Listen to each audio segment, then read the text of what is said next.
Selamat datang kembali bersama saya di channel Hoki. Oke teman-teman, pada video kali ini saya akan mensimulasikan bagaimana cara untuk mengatasi HP Vivo tidak bisa disentuh. Dan untuk cara ini bisa teman-teman terapkan di semua tipe HP Vivo. Oke, langsung saja kita ke caranya. Nah, kebetulan di sini saya menggunakan HP Vivo yang normal-normal saja, tapi gak ada salahnya saya di sini berbagi trik dan pengalaman untuk mengatasi HP Vivo yang tidak bisa disentuh. Nah, untuk kasus HP Vivo yang tidak bisa disentuh tersebut itu belum sepenuhnya dikarenakan kerusakan di bagian touchscreen atau di bagian LCD. Makanya lewat video ini saya akan mencoba berbagi tips sesuai pengalaman saya pribadi bagaimana cara untuk mengatasi HP Vivo yang mendadak tidak bisa disentuh tanpa kita harus dibawa dulu ke tukang servis. Oke, langsung saja kita ke caranya.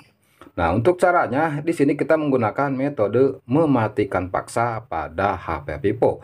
Dan untuk mematikan paksa pada HP Vivo ini kita menggunakan kombinasi tombol, yaitu dengan menekan tombol power sama tombol volume bawah. Oke, langsung saja kita ke prakteknya. Oke, kita tekan secara bersamaan tombol power sama tombol volume bawah. Oke, kita tekan 1, 2, 3. Oke, kita tahan terus. Kita tahan terus.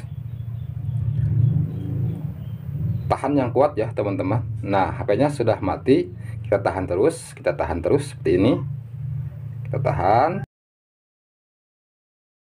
Jika sudah keluar untuk logo Vivo, di sini kita lepas saja dan kita tunggu untuk HP-nya akan menyala lagi dengan sendirinya. Dan untuk cara ini saya pastikan aman 100% ya. Data-data di HP Vivo kalian tidak akan hilang.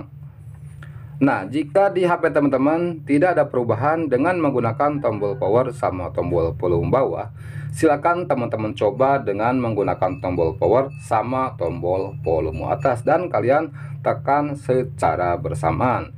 Intinya trik ini hanya merestart ulang atau mematikan paksa pada HP Vivo kalian masing-masing. Oke. Nah, HP-nya sudah nyala lagi seperti ini. Kita tunggu sebentar.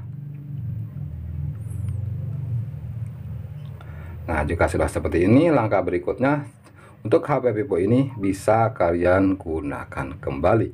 Oke, segitu dulu mungkin untuk video kali ini. Terima kasih. Wassalamualaikum warahmatullahi wabarakatuh.